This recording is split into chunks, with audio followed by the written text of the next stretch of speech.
here. It's my Friday morning, 5:45 in the morning, a little bit early. My Friday mornings with some of my strength clients, a bit busy, so I have to start my live stream a bit earlier. I will be going live a second time today with Muscles Brown. That'll be in about 5 hours. We're going to be going over our lock of the week, our parlays, our knockdown prop bets, our over and unders, that sort of thing. If you guys haven't checked out my upload, breakdown, analysis, and prediction of Paro versus Matias, that's on the channel now. Guys, if you're new to the channel and this sort of live stream modality is kind of a little bit too much for you, go to my playlist section right now, click on fight predictions. You'll see all of the edited, uninterrupted 10-minute videos of my breakdown and predictions. A lot of the subscribers and Boxing Insider members like these live streams. It gives us an opportunity to kind of go back and forth with our picks. You guys get an opportunity to ask me ask me questions, and we'll get going. Guys, I've been reading the comments. I just woke up this morning. Kativ and David Morell is still on. It's on BoxRec. I put money on the fights earlier in the week. Those fights are still on. Everything I'm reading, it's still on. Clomid, also. People have been asking me. I've been getting a lot of questions because I talked about it yesterday in our live stream. Kativ tested positive for clomazine, clomiphene, call it what you will. This is an agent. I don't want to call it a masking agent. It's anti-estrogen that you see a lot in bodybuilders who take it after a brutal cycle to stop the growth of breasts. Now, it can be also used in fertility. And if you have any questions about that, like I said, I used to live with a guy who used to make his homes. I used to live with a guy in my early 20s. He was my roommate at baseball, who used to make his own steroids. It was insane. So I know all about that. And then also, you guys have been messaging me about Matias and Paro. We could talk about that. And we have the ladies fighting. Everyone's checking in. Guys, for some reason on my live streams this early in the morning, I don't know if it has to do with my building. I went live this earlier in the week and it cut out, so hopefully it doesn't cut out. Yeah, the ladies card is dope. Guys, I have some action. Everyone's checking in. Check in. Let me know where you're coming from. I see Goat in the house, Toys in the house. I love Serrano against Taylor. I think there's going to be a fourth fight, which sounds insane. But I've already have action on Serrano to beat Taylor. I also like an upset. I'm going with Sharita Metcalf. I know Metcalf is the underdog here, and Shrenika Johnson's the popular pick. She's coming from Australia. She has more of a brutal style. She's going to be shorter. If you're looking for an upset, this is far from a lock. People are like, what do you see? You know, it's hard to pick upsets, but it's fun to pick upsets. And the one upset on the ladies card that I think if one were to happen, I like Sharita Metcalf. Mar the Prince, great question. Mar the Prince asks me, do you think it's worth something to sprinkle something on the draw of Serrano Taylor 3? 100%. Guys, if you know anything about the Serrano Taylor, if you watch the first two fights, I don't think it's controversial to say they were both razor close.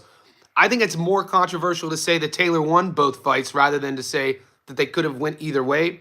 So the third one, look at the odds. Look at the odds for a draw. When is the last time you guys saw a draw of 13-1? So I think it is worth a sprinkle. To put things in perspective, I'll go over the draw bet for the other ladies. Chantel Cameron to draw, 33-1. Ellie Scotney to draw, 20-1. Savannah Marshall to draw, 20-1. Alicia Bumgardner to draw, 33-1. Katie Taylor, Amanda Serrano to draw, 13-1. So a lot of that has to do with money coming in on the draw. I've heard some, you know what? I'm glad you asked me that. Somebody messaged me this morning thinking that the Ramla Ali fight could end in a draw. And I was checking those odds. Ramla Ali versus Furtado, based on their styles, that draw is 14-1. So I don't bet draws, guys. I've never bet $1 on a fight ending in a draw. It's not really my style. It's just a conversation to have. And if you're intrigued about it, I think it's worth looking at. Putting a little bit on a draw for Serrano versus Taylor is similar to I'm putting a little bit on Sharita Metcalf to beat Shanika Johnson. The odds are, not in your favor, but if you're gambling for entertainment purposes and you have the bankroll to risk, every week I like risking X amount of money on an upset. That's what I like to do. So if you're not a Johnny Says Boxing VIP insider, we just got this opportunity earlier in the week. It's your opportunity to support the channel, support myself, a couple bucks a month. In this group, today I'm putting my lock of the week, I'm putting my upset of the week, I've already posted my long parlay, and I have some method of victory bets. I really like a couple knockdown prop bets. And then later on today in my second live stream, I'm bringing Muscle Brown on, and we're going to go over a couple other fights because he likes some pro box fights. He messaged me. I woke up this morning with the messages from him, told me to look into some of these pro box matchups. And so we're going to go over all that. Like I said, if you haven't already, you can support the channel. If you're able, a couple bucks a month gets you become a member of Johnny Says Boxing Insider. Chris, the way you join is you go to my channel, and right where it normally says subscribe, which a lot of you guys already did, just hit join. My biggest lock is Puello Moneyline. What's up, West Goat? Just can't see how Matias wins that, honestly. I like that. The Puello Matias fight's going to be very interesting. It's going to come down to game plan. You know what I mean? When we're talking about path to victory of Puello and Matias, Puello, he does a lot of little things better than Matias. Matias does the one loud thing better than Puello on paper. But Matias isn't a guy who is going to one-punch knock you out, though. People love that 100% knockout to win ratio. But the knockouts aren't coming like Deontay Wilder knockouts. He has this volume approach, this accumulative approach to his power, and it's thudding, and it kind of wears on his opponents. Puello's not going to give him that fight. Puello is good from the outside. Puello is a slick southpaw. Puello is going to be a lot bigger than you guys think. He just overall bigger guy. He's longer. He has the longer reach. He has the better jab. People are talking about. I'm going to post this in our community section. Somebody posted on the Matias Puello breakdown video and said, "Oh, if Alberto Puello barely beats Sandro Martin, then Matias is going to knock him out." And I'm like, if that's your reasoning, if your logical reasoning, because you went to BoxRec and saw that Alberto Puello barely beat Sandro Martin and you didn't watch the fight, or you don't obviously know who Sandro Martin is. Guys, Sandro Martin is a nightmare for anybody at 140. Sandro Martin is one of the most awkward southpaws to fight. Stylistically, that was a nightmare matchup for Alberto Puello, considering Puello's style. So to say that if Puello barely beat Martin, then Matias is going to starch Puello. I disagree. I bet you if Sandro Martin fought Matias, it'd be close to a 50-50. Sandro Martin is dude, watch him fight, mate. He has a really unique, weird style. He's hard to look good against. Puello was injured before the Martin fight. Yeah, Westcoast. I think a lot of guys are injured before the fights. We talked about this earlier on the live stream. I don't think a lot of guys go in healthy. I think Berlanga is a lock of the week. I like that Berlanga fight not to go the distance. So I do have Berlanga on my long parlay on the money line, but a separate prop bet if you guys could get good odds. Go to your betting apps right now. I have my betting app open. I really like on a method of victory. If you want to watch that fight under the scope of not cheering for a fighter, but just cheering for a stoppage, will the fight go the distance? No. $1.90. I mean, come on. $1.90. I think if Berlanga wins, he stops Shiras. And I think if Shiras wins, I could see Shiras stopping Berlanga. So if you want good value, $1.90 prop, you could go heavy just on that bet alone. And then Shakur money line. Shakur money line, Berlanga's fight not to go the distance. You're getting plus money.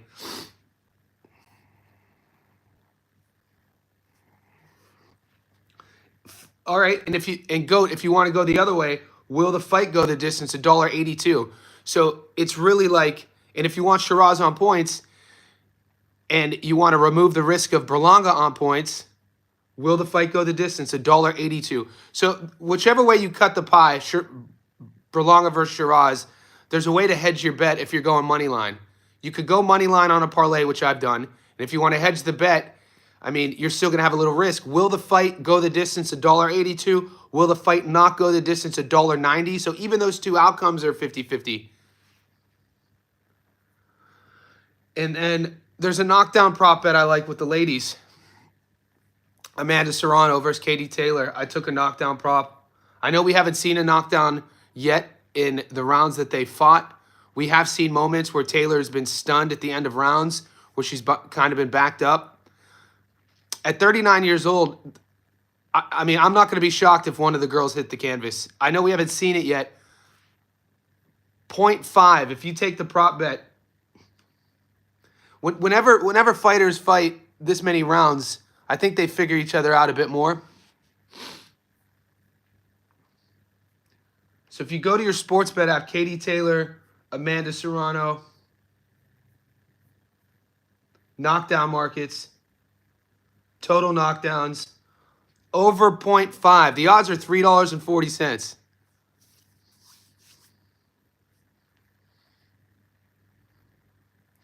Yeah, I don't generally bet on girl fights either. The only girl fighter I traditionally bet on in terms of a real legit heavy money bet is Gabriela Fundora. I've won 3 out of the last 3 with her. And I've been hitting her as a knockdown prop too. So Gabby Fundora, just in terms of her fight style, her size, her division, how she fights. Every time Gabby fights, I always take the knockdown prop bet. And for some reason, the bookies haven't caught on to that. Because it's only a matter of time as she keeps winning, Fundora's knockdown props from the bookies are going to get less and less money. So some people love betting on the ladies, some people don't. I hope Taylor's not going to headbutt Gabriela by knockout versus anyone. I agree. What's up, GOAT? FanDuel have a knockdown props on the girl fights. I like under 1.5. Under 1.5. Let's look at that. Under 1.5. Total knockdowns. That's it. You know what? I didn't think about that way. So total knockdowns. See, my knockdown markets are only giving me over. I'm not getting the under. They're only giving me over knockdown prop bets. Okay. Under 1.5 GOAT is $1.06. So there's no value. Serrano versus Taylor, under 1.5 knockdowns is $1.06. You bet 100 on that prop, you get $6 back. There's no value there. I love my point. I love my over 0.5. I'm living with it. Guys, in the longer you're on my channel, you know this. I'm not selling you on this. This is, you guys ask me for my authenticity. That's one thing I strive to do every day in my life, all around with my friends, family, loved ones, is to be my authentic self. So I'm not trying to sell you on anything. I love that over 0.5. Somebody just asked me a question about the UFC, Kelvin Kattar versus mean Steve Garcia. In terms of what I've seen from Steve Garcia, how he's trending, how he fights, Kattar's been in some wars. I don't know what those odds are. I'm a big fan of both guys. I just think Steve Garcia is going to be a bit more durable. And he's a dog, dude. Nobody talks about Steve Garcia. I think he came in the UFC short notice and lost his first fight, one of his first fights. And I think he's won like, 4 or 5 in a row with some performance of the night bonuses. And he fights really mean. So I'm a fan. I'm a fan of Steve Garcia. I think he beats Kelvin Kattar. Kattar's a bit long in the tooth. You know, he's been in some really good fights. He's had some great performances. I think Kattar, correct me if I'm wrong, I know that he's come up, you know, he was part of that, you know, the team in Boston with Rob Font. And I know Rob Font moved up to Montreal to train with Firas Zahabi. Did Kattar follow Font up there? Because since Font went up to train with Firas Zahabi, a TriStar, his whole game has gone to the next level. So it is something to look at. If Kelvin Kattar left what do they call it? The New England Mafia, whatever their gym was. So it's something to look at. I still like Steve Garcia in that fight. Can Matias win by decision? I mean, anything could happen in boxing 23. I'm leaning on Playo. If you like Matias, you go for the stoppage. This is just statistically speaking. You know what I'm saying? Statistically speaking, if you like Matias to win, 100% career knockout to win ratio, his only, we know he lost to Nyanyan. He lost to Nyanyan, and then he stopped him, and then his only other loss is to Paro. But if you think he's going to win, that's probably the statistical route. You go by him by stoppage, and then Playo by decision. But I think people are going to be impressed. I think Matias' style is good for Playo. Playo's going to be the sharper counter boxer. He's quicker. He has better feet. I really was impressed watching him operate against Gary Antoine Russell. It was a close fight. I had Gary Antoine Russell up 3-1 going into the 5th. I picked GAR to win that fight, and the adjustments Playo made mid-fight were pretty impressive. And he kept winning the mid-rounds, and then he started outworking GAR.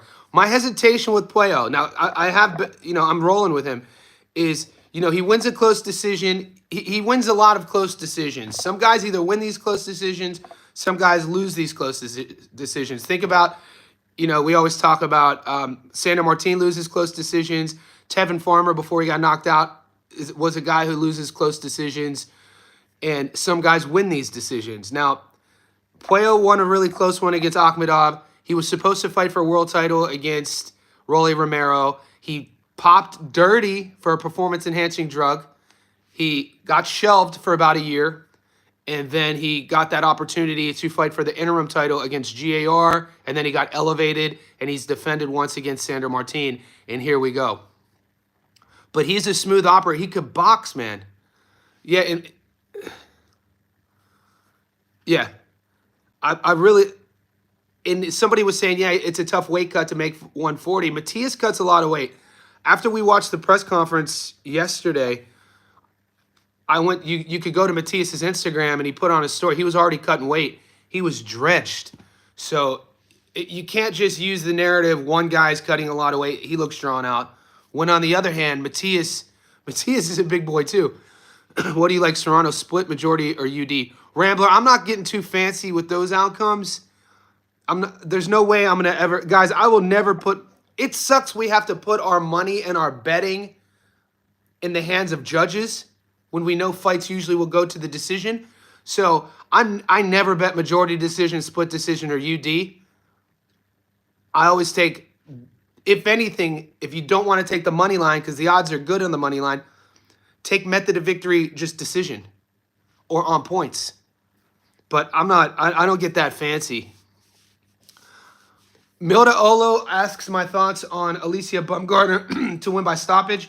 It's a sexy pick right now at the moment. A lot of people I'm hearing are thinking that Alicia Bumgardner could stop her opponent. She should definitely win. We haven't seen her in a while, and Miranda is going to be there to get hit. When you look at... This is the interesting bit. This is why the question's so back and forth, because Bumgardner on the money line is $1.04.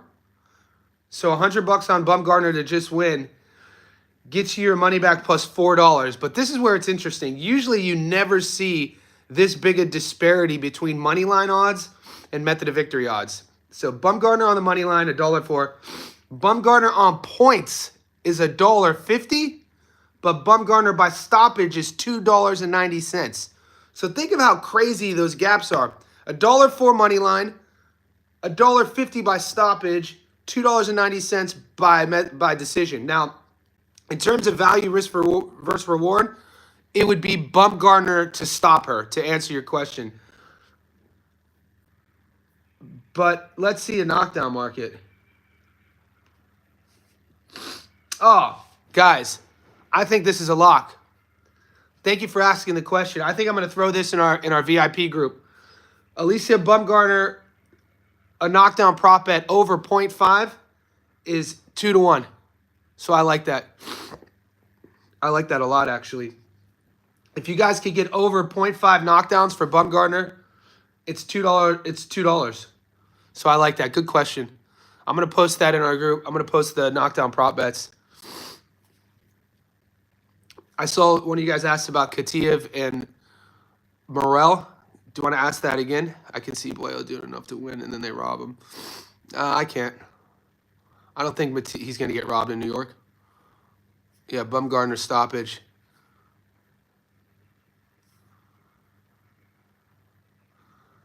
Every time, to answer Good's question, every time Inoue fights, I always bet knockdown props, and I always hit. I hit 15-1 last fight against Cardenas for Inoue to get knocked down, and I hit.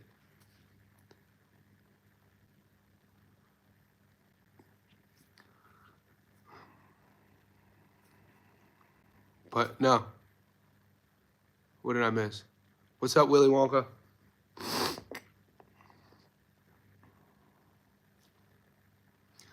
How do I feel? So meet Ole. So the action I have on Shakur and Zepeda, it's not a knockdown prop. I have method of victory. I got Shakur by decision at $1.50.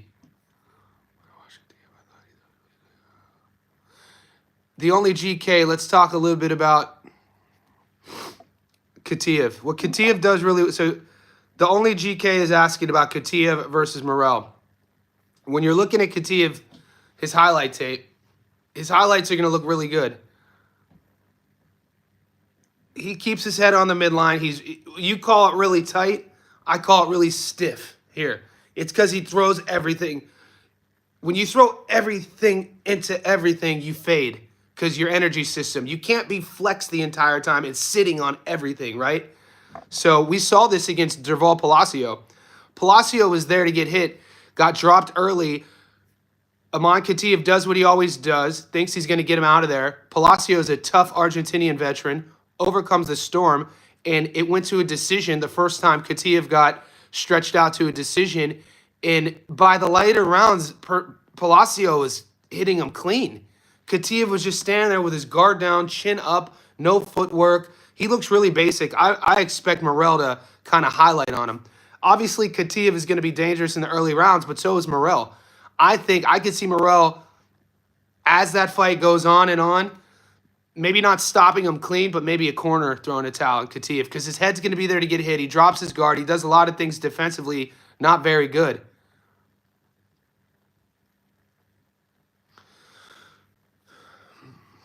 Yeah, Kativ just landed, I think, a day and a half ago.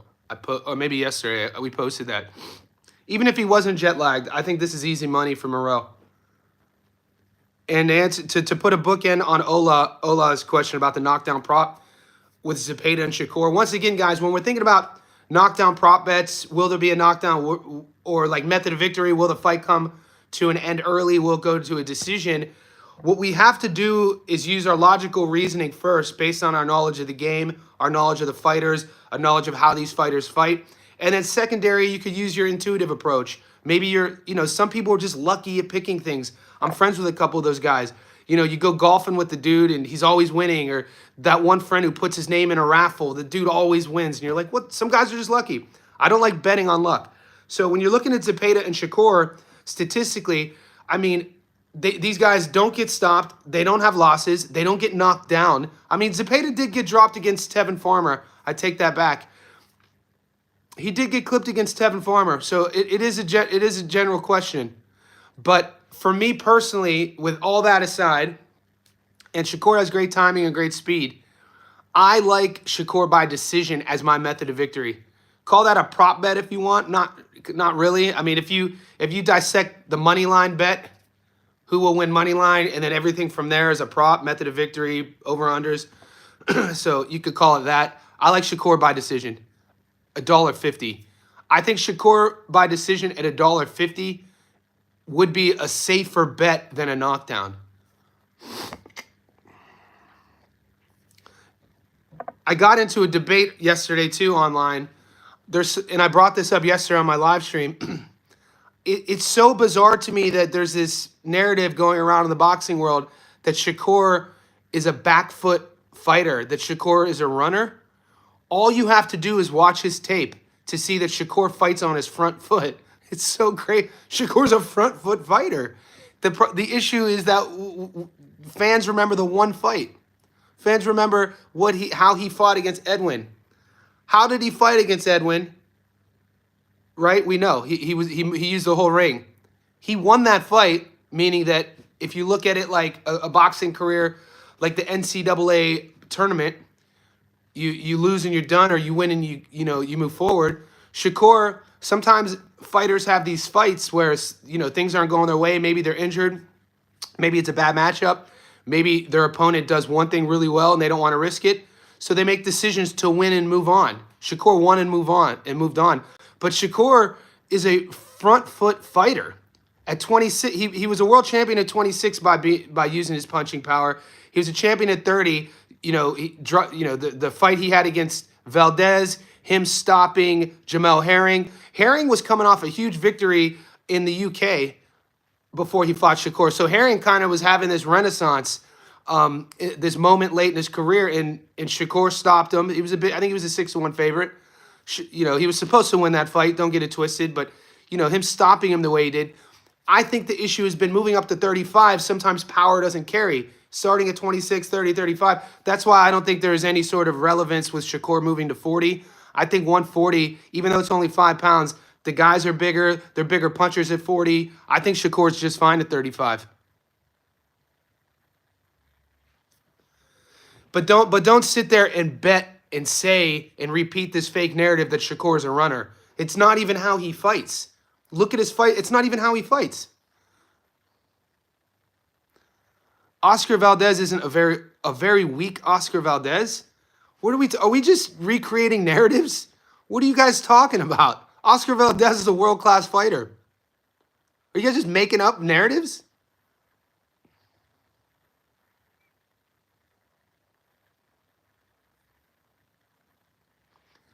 Turkey would have robbed him if he would have taken his belt. Turkey would have robbed him if he would have taken his belt. So I was just glad that they didn't take Adames' belt. And that's effed up because I had Adames up at least 2 rounds.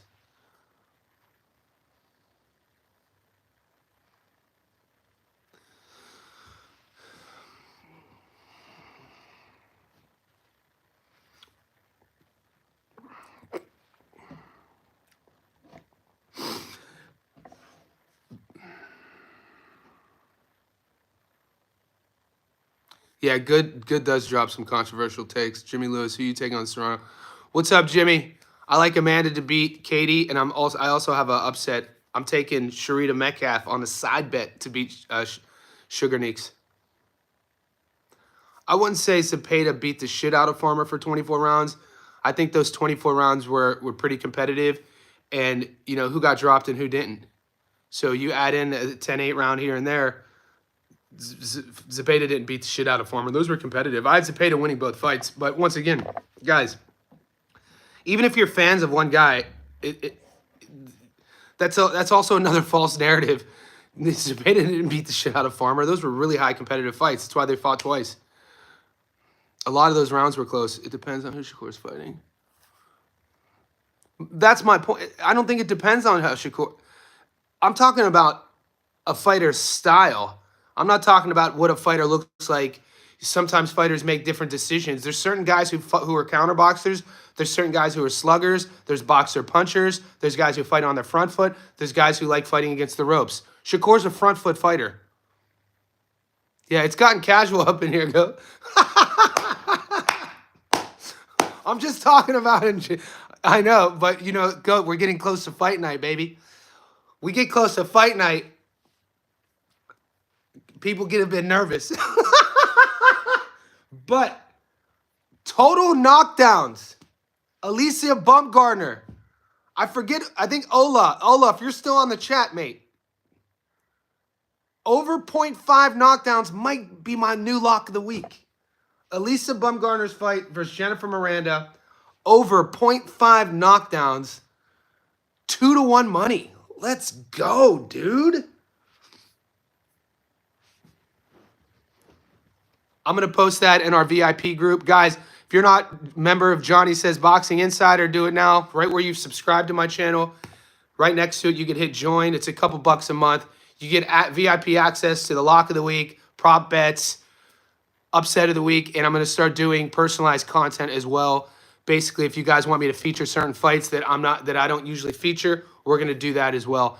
And those features are going to start opening up week to week in terms of having other options to join as well.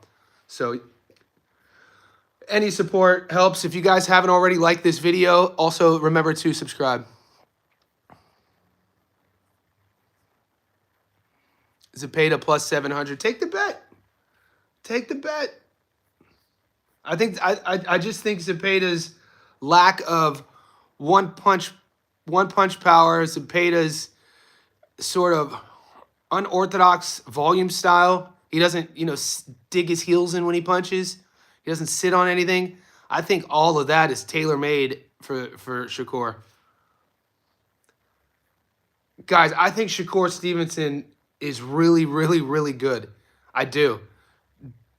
Am I going to sit here and say every single one of his fights, are going to get me out of my seat? No. Do I watch every one of his fights? Yes. He's really, really, really good.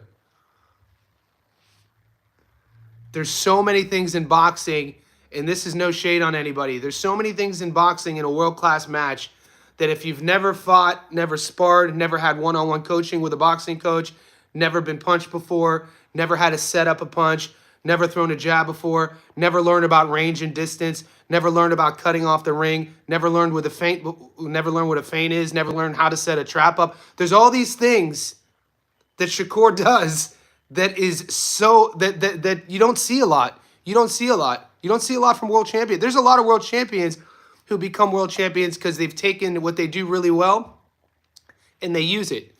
You see that usually at the high, with heavyweights. Deontay Wilder, world champion. I mean, his skills. You put Deontay Wilder at the 140-pound division, I don't even think he gets out the amateurs.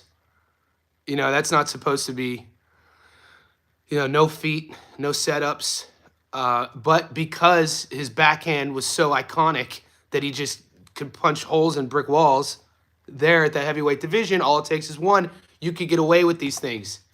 So when you see guys like Shakur, who does a lot of these things really well, what's up, McGee? McGee, the other day when I didn't know that was you. So McGee and I had a back and forth, and I realized that I was talking to you on my email too. I was like, oh shit, what's up, buddy? Later, Deontay Wilder's Avius Griffin. That's why I thought. Yeah, Griffin got stopped with 10 seconds left. That was a couple weeks ago, and I was wrong on that one. Oh, you didn't do anything. No, you didn't do nothing. I was just giving you a shout out. All right, let's hear some of your hot takes with this card. What are your upsets? Somebody give me a upset of the weekend. You already know mine.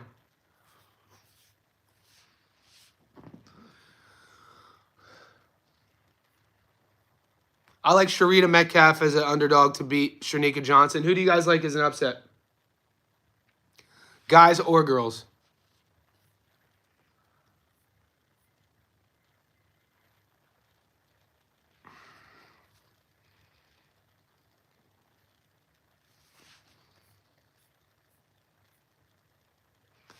Remla Ali is fighting Lila Furtado. I'm not betting on it. I mean, Remla Ali, yeah. I mean, if anything, the fight to go the distance. So Vega likes Zepeda to win. What are those odds?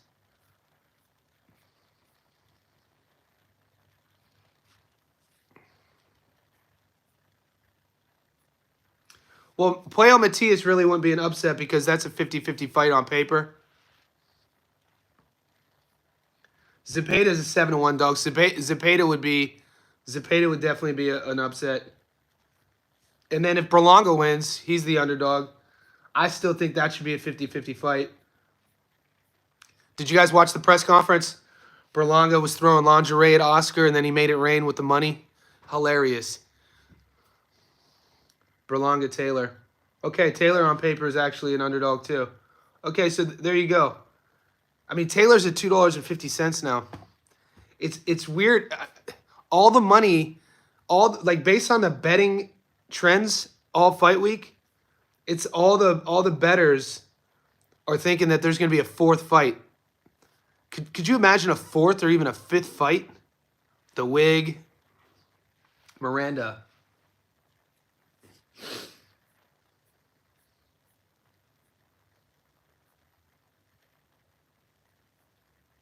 You think Miranda's going to beat Bumgardner?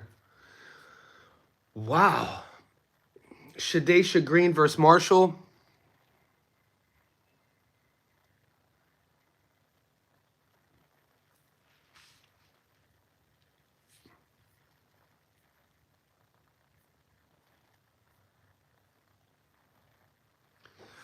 So GOAT,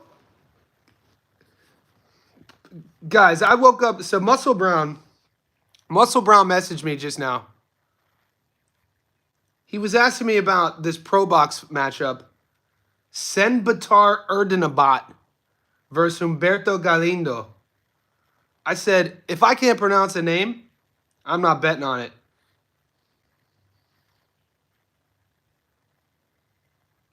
Good. If I'm wrong, good. I'm not always right, baby. How could I always be right? We'll see. Only time will tell.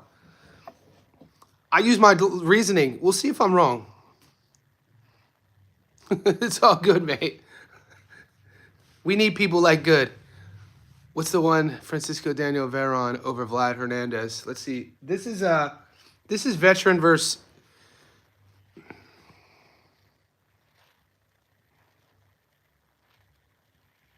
I'm not betting because of race, dude. Mexicans are super good on box.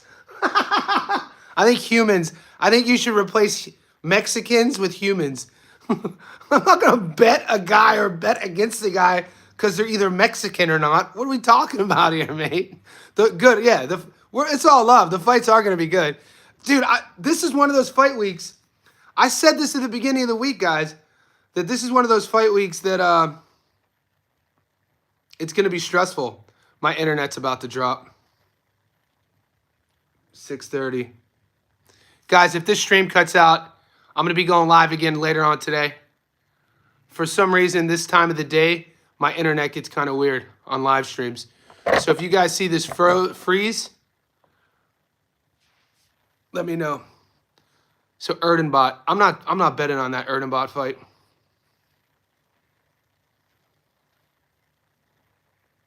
Yeah, there's a lot of 50-50 fights. I'm just hoping I go, dude. I'm just hoping if I go 50% after the weekend, I'll be glad. I just don't, I've never gone 0-4. I usually go, on my money line bets. I'm usually about 80 to 90%. But this week, the worst I've ever done was Times Square, where I went 50%, and I think this could be another one of those instances. Times Square. I was right with Devin, but I was wrong with Garcia, and I was wrong with Arnold Barbosa Jr. And my only saving grace was the Naoya Inoue fight. I think he was that the day before or day after when I hit a 15-1. So these kind of big promoted ring cards, because the parity in the matchups. All right, go. Berlanga is now 120 on DraftKings. Cepeda, Matias, Shiras, Morell. Mark Vasquez, man, that looks good. Good luck on that. I'd feel better. Oh, yeah, I love Rafa. Rafa's one of my favorite fighters. Mar the Prince, Ohio boy, we cover Rafa every time he fights. We broke that fight down, and we live streamed that fight. But I feel more comfortable with Puello beating Matias than I do with Berlanga beating Shiraz. I know, I was just riding high on ABJ. It's always good to look back in hindsight. But, watching Barbosa Jr., where he was in his career, coming off the Catterall, winning some decisions, boxing really well, and then I just don't trust Teofimo Lopez. And I don't mind that loss. The loss that burns me on that day was not picking Rolly. Because even if, you go to my fight prediction breakdown, Rolly versus Garcia, the entire prediction I was talking about how I'm a Rolly fan. I think Rolly could win, but I'm not going to bet on him. And I was salty when I didn't bet on him. So I'm more salty that I went against my instinct with Raleigh. I could live with Barbosa Jr. losing that fight. Berlanga made a career of washed-up 30-year-olds. Ah, good. Nice. You pick Raleigh by decision? That's a solid bet. I'm staying away from the Balderas fight, big fella. I will. I'm going to cover that whole card, Martha Prince. That whole card I'm excited about. So Martha Prince is asking about the undercard on Xander Zayas versus Chino. Playo isn't the underdog, though.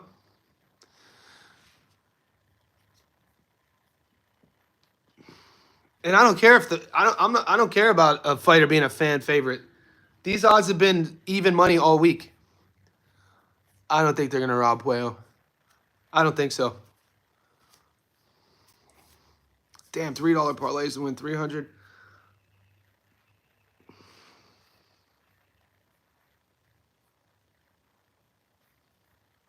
Okay, I'm gonna go over this.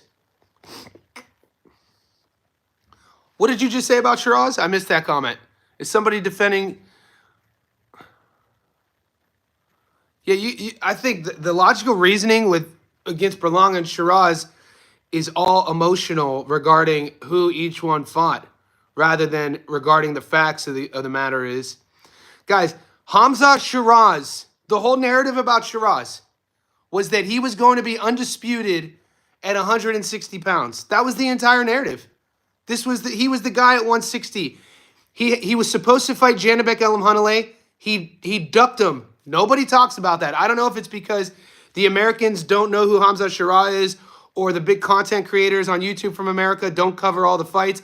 I've been covering Shiraz, his last 3 fights on this channel. Shiraz was supposed to fight Janibek Elimhanaleh. He ducked him. Elimhanaleh then had to come to Australia to fight a kid who fought out of Bondi Boxing Club, Mikhailovich, and was totally out of his league. And so my point is, you have this narrative about Shiraz. He's supposed to be the guy at 160. So he fights Adames, okay? He fights Carlos Adames, who is, in my opinion, Adames started his career at 47, 54. He's not the biggest dude at 60. And I thought he lost at least 4 rounds. Maybe he definitely lost that fight. I was just glad that they didn't rob Adames, and I'm happy with the draw. Adames keeps his belt.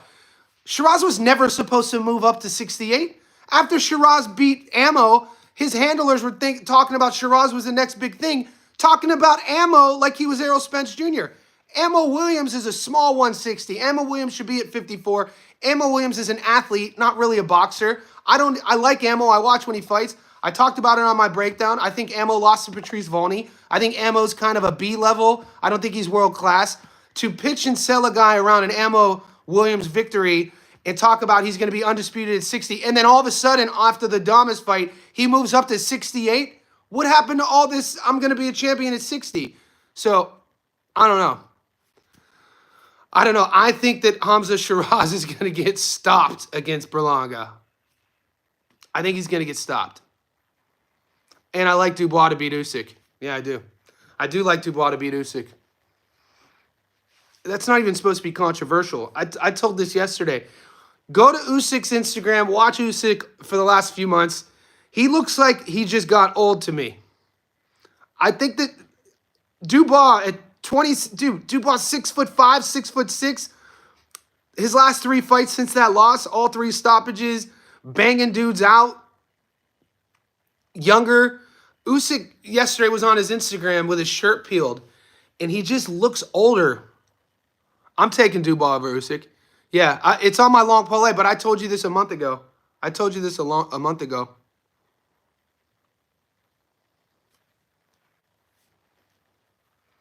Yeah, my bet with Berlanga is the money line. The value's there, guys. The value's there. The value. Why get too fancy with the Berlanga Shiraz fight? Either way.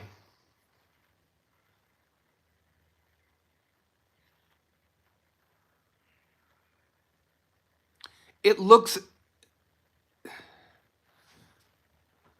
Yeah. So, Tita, I love the... I already talked about it. I love the knockdown prop in Berlanga and Shiraz. I love pick one of them, guys. Pick two of them. Knockdown prop over 0.5, Berlanga Shiras. The fight not to go the distance, Berlanga Shiras. And then whatever side you're leaning on, pick the money line.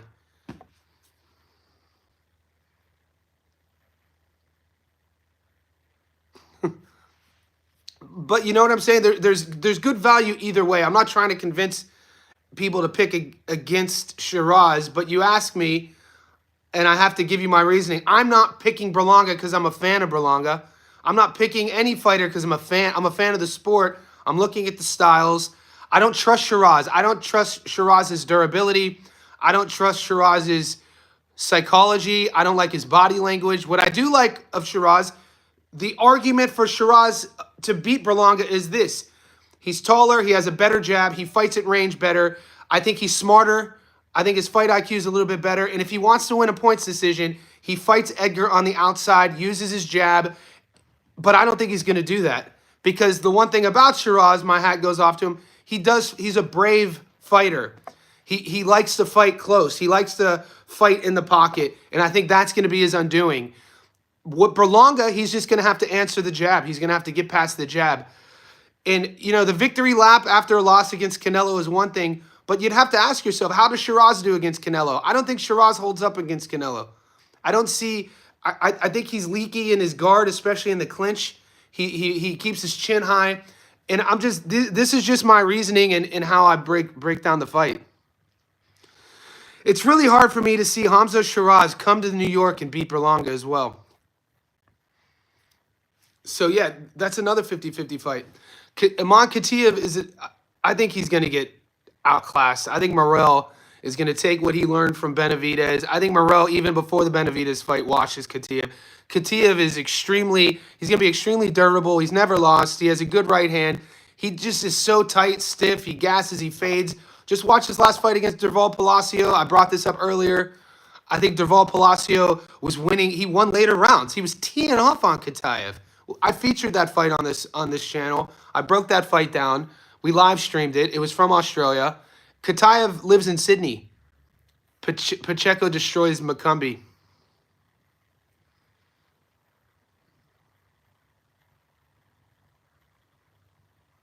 Just watch Kativ's last fight. Olympic pedigree is one thing. We know as of late what that means. Ask Albert Badargaziev what Olympic pedigree means. Yeah, I got Serrano player.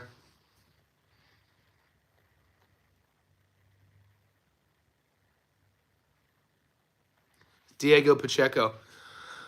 Huh, that's an interesting. Pacheco versus Macumbi. What'd you guys think of Pacheco's last performance? Pacheco fought Steven Nelson. You know, Bud Crawford's guy. I think Nelson, 38 years old. What'd you guys think of his last performance?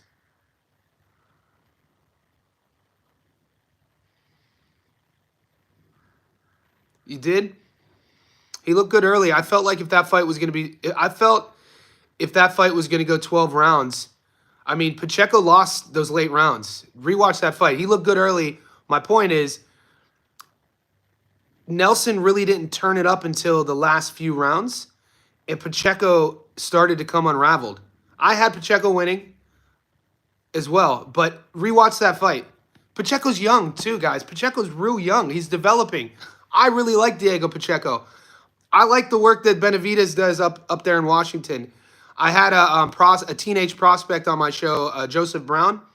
Joseph the Prodigy Brown. You know, he trains with Benavidez up in, I think, is it Tacoma, Washington, or Spokane, one of those towns.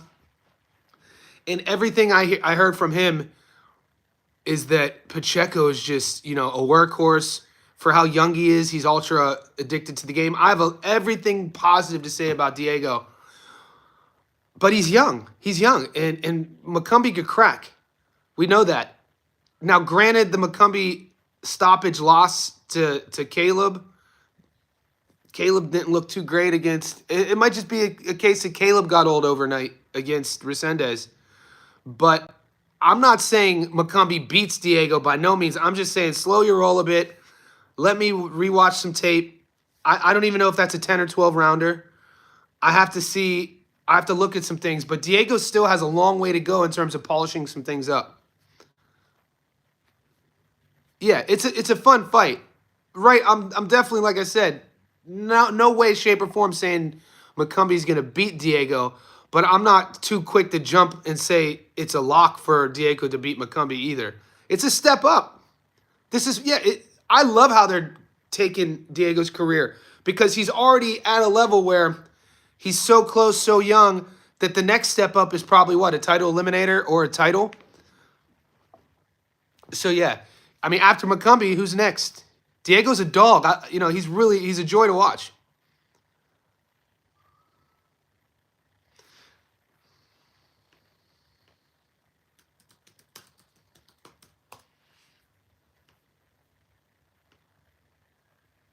Come on, 6'4", dude. Pacheco at 6'4", 23-0, 18 knockouts, 6'4".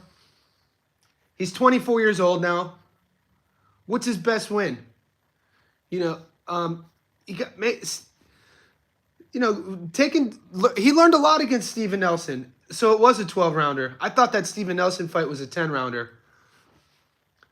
So maybe if I remember correctly, I think after that fight, I thought to myself, if Nelson turned it up in the 10th, 11th, and 12th, maybe that's what I thought. I thought that maybe if Nelson would have turned it up earlier, he would have had better luck. But the judges, yeah, 117, 111, all three scorecards. Yeah, no real names. I mean, Manny Gallegos.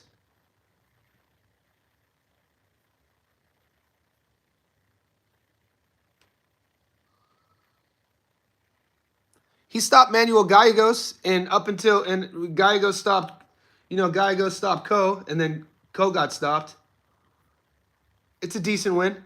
It's a decent win considering Khalil Co got stopped against him, and Pacheco stopped him. It's a good win, especially he was 22 then, so yeah, he's only 24. Give him some time. That's a grown ass man division too. 168 is a grown ass man division. You know what I'm saying? The heavier you get, you get that grown man strength. And there's guys, obviously it's not the deepest of divisions, but Pacheco they've been talking about the Canelo fight, recklessly for a few years. But Mabili, is it too much too soon, Mabili? I don't know. You're leaning on Pacquiao Barrios to go the distance. Well, Janovic at 60. You think Janovic at 168 beats Diego? At 68? I mean, he does cut a lot to make 60. We've seen him have to pull out before, Alam Hanalei. Yeah, let's just focus. Let's see what he looks like against McCumbie first before we start future matchmaking. But yeah, Alam Hanalei is a world champion. He's a handful. Yeah, me too. I love covering that guy. He's a handful for everybody. I love the attitude Janovic fights with too. He's a dog. Pack by decision is a good bet. Guys, who's sitting here right now on the live stream going to bet on Manny Pacquiao, 46 years old? Now, I could see entertainment gamblers betting on him.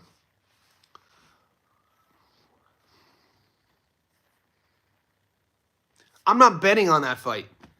But if you're like betting 20 bucks on an old legend to win, do it. But I'm not doing it. I think it's a travesty, to be honest with you, especially after watching Mario Barrios, how he looked against Abel Ramos. No, you know what I mean? Come on, dude. Yeah, bet on Manny for like the sake of it.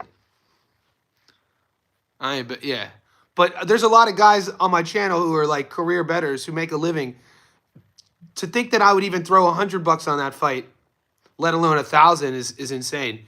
I would just stay away from it. It's like betting on a goddamn punk ass Jake Paul fight. Yeah, same. You got to YouTube the dude who bet on McGregor to beat Floyd. I ain't YouTubing that. No more. Hell to the nah. More Prince. Hell no. Dude, no way. No way. No more gold medal Olympians. No more Figueroas. Omar nor Brandon. Nada.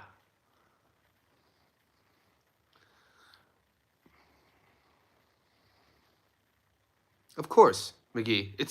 Barrios not a big puncher, but he's young. Brendan Chubb, the CTE big fella. He's young. He's 30. I'll put 5 on Manny by T. Yeah, put a little 5 on it. I'm not betting. I'm not even looking at the goddamn Brandon Figueroa fight. I'm not even looking at it. Abel Ramos is my favorite. Abel Ramos fight was when he stopped Omar Figueroa. I'm not getting into it. But yeah, I'm not betting Joet versus Brandon Figueroa.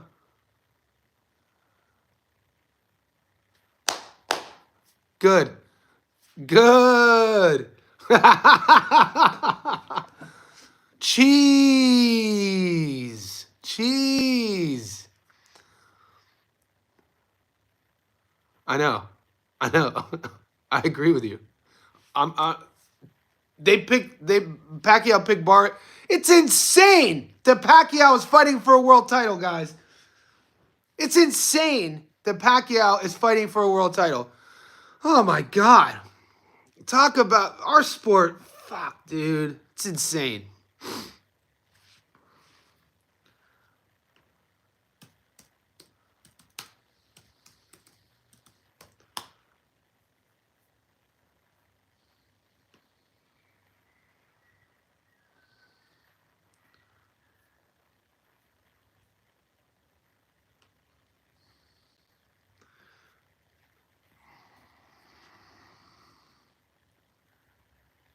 Manny's last victory was in 2019 against Thurman.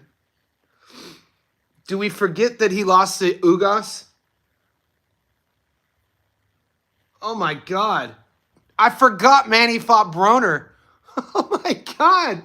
What the hell? I forgot Manny Pacquiao fought Broner in 2019.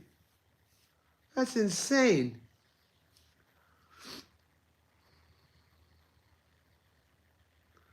Yeah, I'm not betting on this fight, guys. I'm not betting on that fight. Thurman's always been one of my favorite fighters. Keith Thurman's style is ridiculous.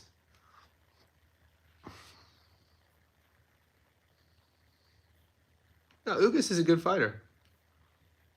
No shade on Ugas. Ugas is a good fighter.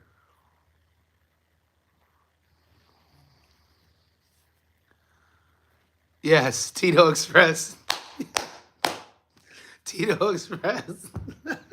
It's one nobody ever get. Dude, you got it. That's one of my favorite scenes. So if you know me personally, I love nuance. I love sort of like things that aren't in your face. If you know what nuance is. But yeah, the scene in Old School. He's like, cheese. Dude, back in my weed smoking days, we would rewind that part over and over and over. Just think it was super hilarious. Didn't we throw you in a dumpster? Didn't we lock you in a dumpster? Yeah, I got out. Fucking great movie. All right, so let's get down to business. You think Zu Fundora goes the distance? That's another one. Zu Fundora to go the distance. I don't know. I think Fundora beats Zu.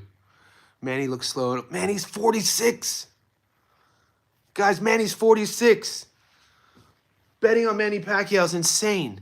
Just gambling on that fight. We have to have perimeters. A life without boundaries is chaos. Read what anarchy is. We need boundaries. We need ethical sort of standards.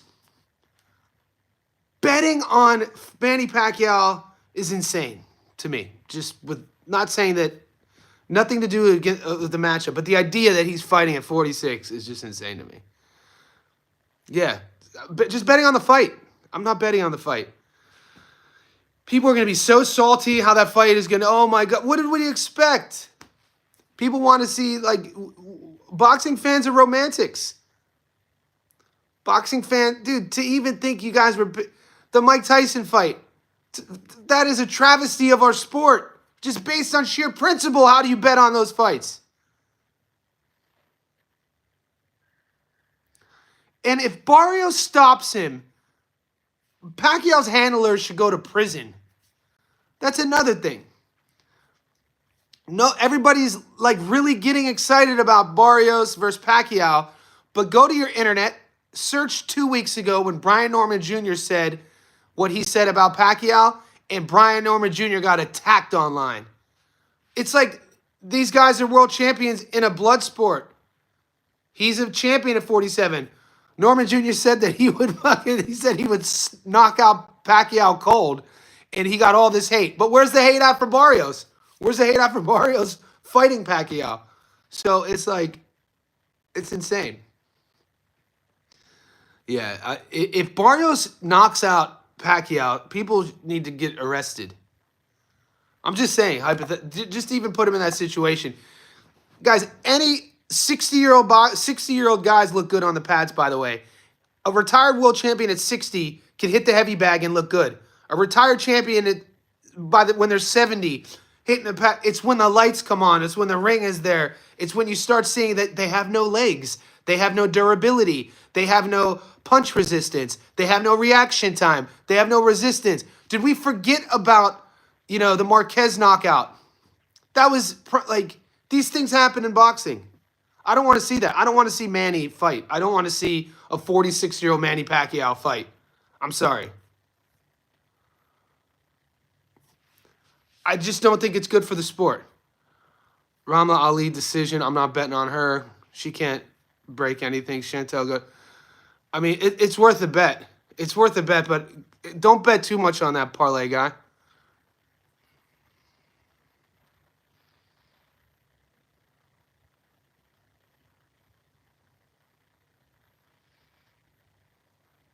Yeah, Carbon, $10, do it. Carbon, $10, go for it. Because I have Metcalf beating Sugar Neeks. Yeah, I have Metcalf winning that fight. Just based off of her length and her jab. Obviously, Metcalf is a bit older, but she's not long in the tooth. She can't really crack, but she has a good jab. Smooth operator. My reasoning for that knockdown is Alicia could crack. Mayweather will beat who? What did I miss? Somebody said, I love you, Johnny, but I think Mayweather would what? Could you repeat? Whoever just commented about Mayweather, I want to see what you said before I respond. Sorry, Johnny, did I miss anything about Pacheco? What's up, Eister? Yeah. DJ Green, what's up, buddy? I had to go live early. Guys, if you're just tapping in an hour into this, we're going live again with Muscle Brown in about 4 hours. May would beat Barrios. I'm a Floyd fan. Of course yeah, but guys, the punishment, I'm talking about what we've seen historically. In Floyd, I'm a Floyd Mayweather fan. You're preaching to the choir here. I think Floyd would still beat a lot of guys, not world champion guys, but he would beat a lot of guys.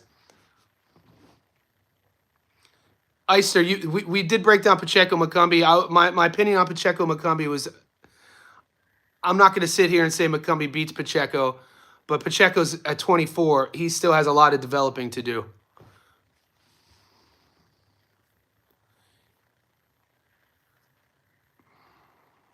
Well, Barrios is a world champ. He has a belt at 47, so the facts are the facts. Yeah. The OnlyFans girl, that's wild. No, I'm not gonna discredit Shanika Johnson and just call her an OnlyFans girl. She lives a life. She lives in Queensland. She trains. She's putting in the effort. But I think Metcalf is the better boxer. We said that about BNJ and Schofield. What did we say about BNJ and Schofield? Because I was on opposite sides. My channel since 2 years ago. I've been telling you guys about Norman Jr. I wasn't convinced about Schofield. You won't bet Barrios versus Pacquiao, so bet Manny versus decision. I think you're missing my point about not betting on a Manny Pacquiao fight. I think you're missing my point. Me not betting on the Manny Pacquiao fight has nothing to do with Barrios being good or not, or Pacquiao being good or not. It has everything to do with ethics. I'm not going to bet ethically. Dude, Jason Rosario and William Skull are good fighters. What are you talking about? Whenever you put yourself in a position in a career to fight Canelo, you're a fucking good fighter. What are we talking about here? Jason Rosario. Wasn't Rosario a world champion? Am I missing something right now? Guys, do you realize how many countless fighters nobody here knows who never put themselves in a position to fight for a world title? So if you fight for a world title and you lose, it doesn't make you trash. William Skull fought his entire career, and he put himself in a position when nobody knew his name to fight Canelo. That in itself is amazing. It's weird that it's insane. Rosario and Skull are not good. I mean, what are we measuring compared to like Muhammad Ali? Are we talking about, I'm confused now. Berlanga if we're doing a logical reasoning debate, you guys have to define to me what good is. Define good. Bruno Shiras, hey mate. Nobody expected Bruno Shiras to go into Mexico and knock out Munguia. I like William Skull. I got to be honest with you. I like this footwork. There's a lot of people who turn down a Canelo fight. My point is, it's not who's turning down a Canelo fight. It's how many people out there wanted to fight him and just couldn't because they couldn't put themselves or position themselves. Maybe they lost the fight on the way up. Maybe they retired. That was my point.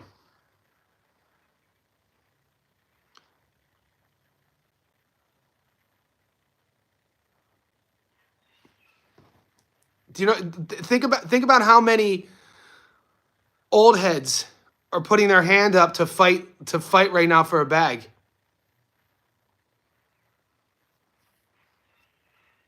Guys like Edgar Berlanga are good for the sport, though.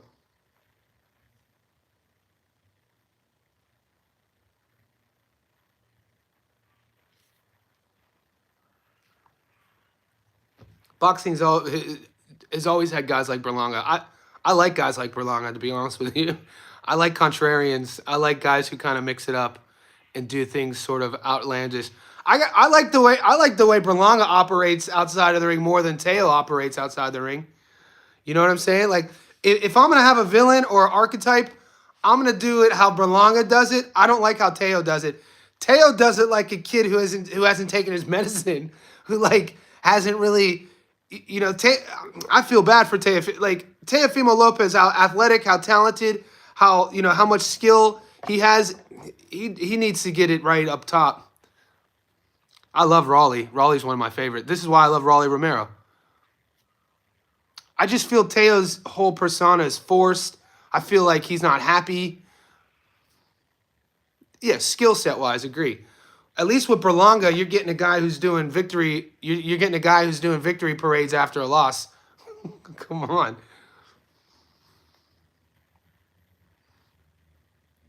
I mean, Berlanga, let him be a gangster.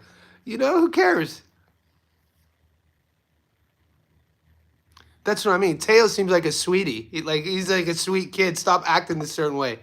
Teo's forcing this something onto people. Like he doesn't. He's so good. He doesn't even have to talk. Like his skill set. His skill set. Teofimo's skill set. He's so athletically gifted. Such a talented boxer. He doesn't have to talk to sell fights. His fighting should sell the fights. With Berlanga, I get it. I understand. That's kind of my point. But you don't have to be the most skilled or most talented to make a great career. I know that's my whole point, David. You're only supposed to have a parade after you win. Berlanga don't give a Berlanga's out of his mind. That's awesome to me.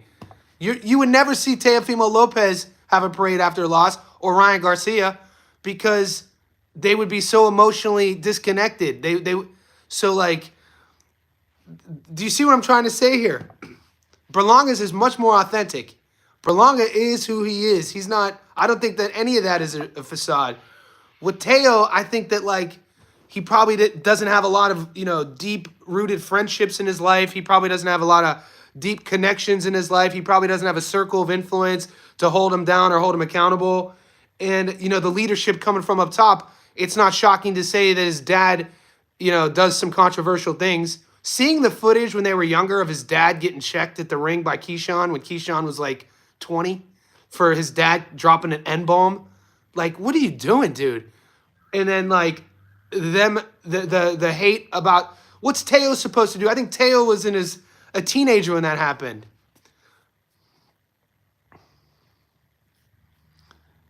Yeah, but I mean, I like Berlanga.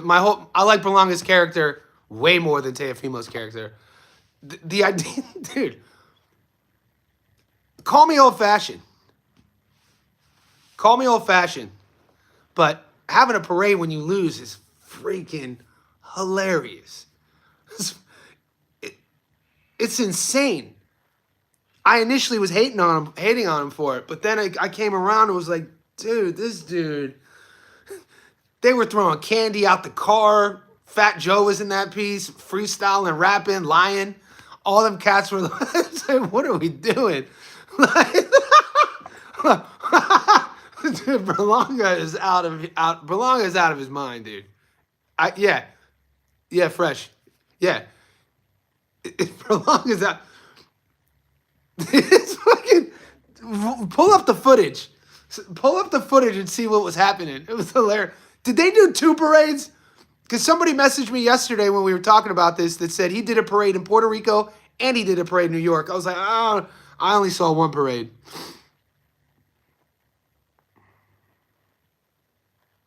Yeah, we're getting a parade, guys, boys. I wish we could bet on the parade. There's a parade going down regardless. So, yeah, I think somebody asked you a good question to get back on track here. Of the 50-50 fights, I mean, Serrano, Taylor, in my opinion, is 50-50. We know Matias Puello on paper is 50-50. Berlanga, Shiras. I'm actually more confident with Puello beating Matias than I am with Berlanga beating Shiras on my bets.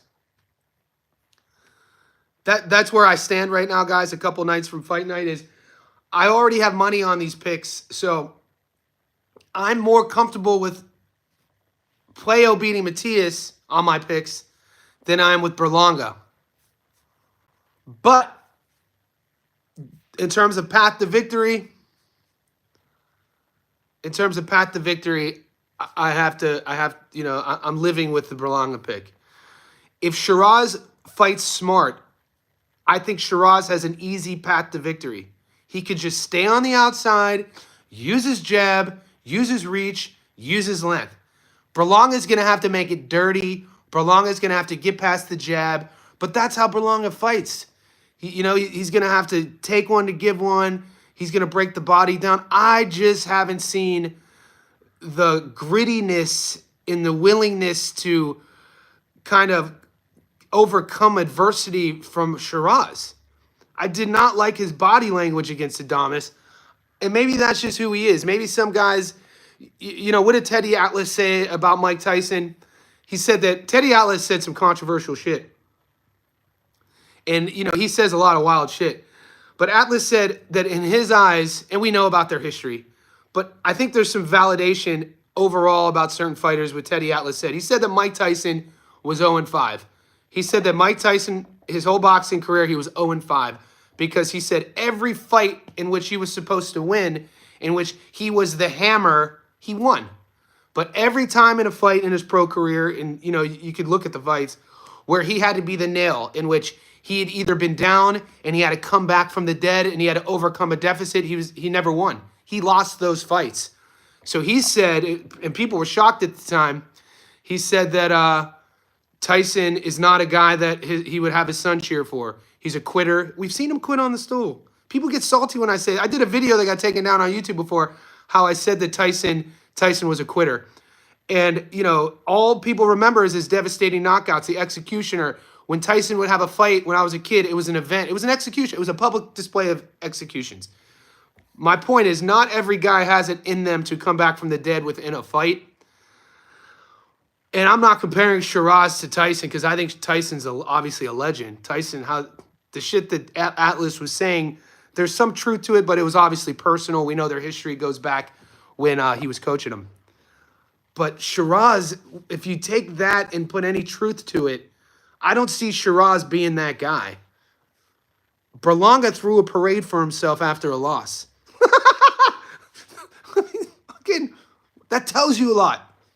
Shiraz, after a draw, which he really lost, moves up a division, tries to act like he wasn't talking all this trash about becoming undisputed at 60, doesn't even talk about ducking Alam Hanalei, And now all of a sudden he gets positioned by Turkey to come to New York, and in Turkey's eyes to fight a B-level Berlanga. I think Berlanga is the one that's going to show people. I think Berlanga, dude, the more I could see Berlanga stopping him. I think that if Berlanga does win, I think he stops him more than he wins on points. So yeah, we go back to Shiraz's resume, man. Shiraz got dropped by a club level guy 3 fights ago. You know, people are like, you know, you make your career. George Cambos, this is the craziest thing. And we know that George's career. George Cambos has built a career off of 1 win or 1 punch against Teo. He did, but he won that fight. Okay? He won that fight. And look what he's done. Put his hand up, you know, loses fights, but at least he beat Teo. Berlanga built his career after, you know, is building his life after a loss. Shiraz is building his career after a draw. Yeah, Edgar needs to win this fight. I agree with you. I agree with you. Edgar needs to win this fight. 100%. Guys, go to Hamza's Box Rec. Pull up Francisco Torres. Torres ended up getting stopped in the 5th. But Torres, a guy, dropped Shiraz in the 3rd at 160 pounds. My point is, I don't know. I think that Shiraz was a bit rushed.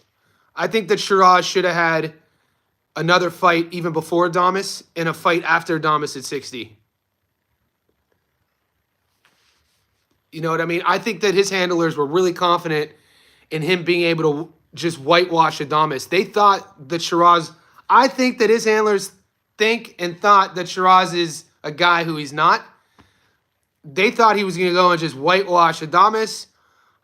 I was saying even before that fight, I was like, man, I would have taken a fight after Ammo. After Ammo, I would have taken one more fight to get to Adames because he was offered Janibek. He said no, and then he took Adames, meaning that he thought he could beat Adames. After that fight didn't go his way, it was a draw. He moves up to 68, changes, and then goes with Andy Lee. And everybody thinks that Andy Lee is this miracle worker. He's a good coach. Very high-level boxing mind. But I'm always hesitant with, you know, whenever guys do that. Berlanga right now could beat Triple G. That's crazy. Y'all out here wild. You think, was that a, do you really think that he could beat Triple G? Did he? Am I true? Oh yeah, he fought Tyler Denny. My bad. He did. He took a fight against Tyler Denny. And he stopped Denny. I still think he should have, my reasoning was I still think he should have took one more fight before. My reasoning was I think he should have took a fight before Alam Hanalei. But he didn't take the Alam Hanalei fight. He takes Adames. He took Adames after Denny thinking he was going to beat Adames. Thinking he was going to unify, become a world champion, and become undisputed at 60. I mean, how do you rank Denny? I don't know. It was a quick stoppage. Denny, Adames is an elite fighter. I agree with you. What are the betting? We already talked about the female card, though. Betting opportunities. Give me your betting opportunities.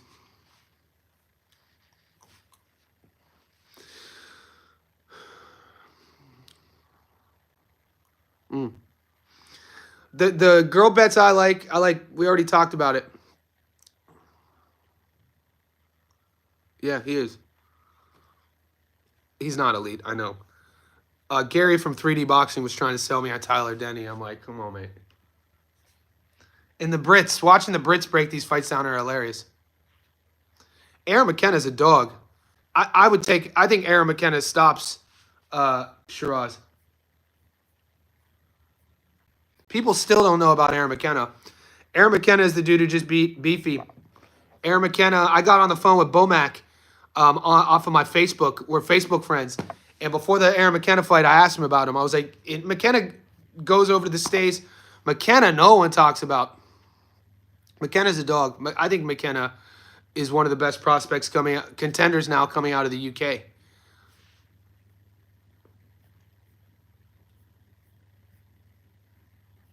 What was Tyler Denny's best win? I mean, he did Bradley Ray.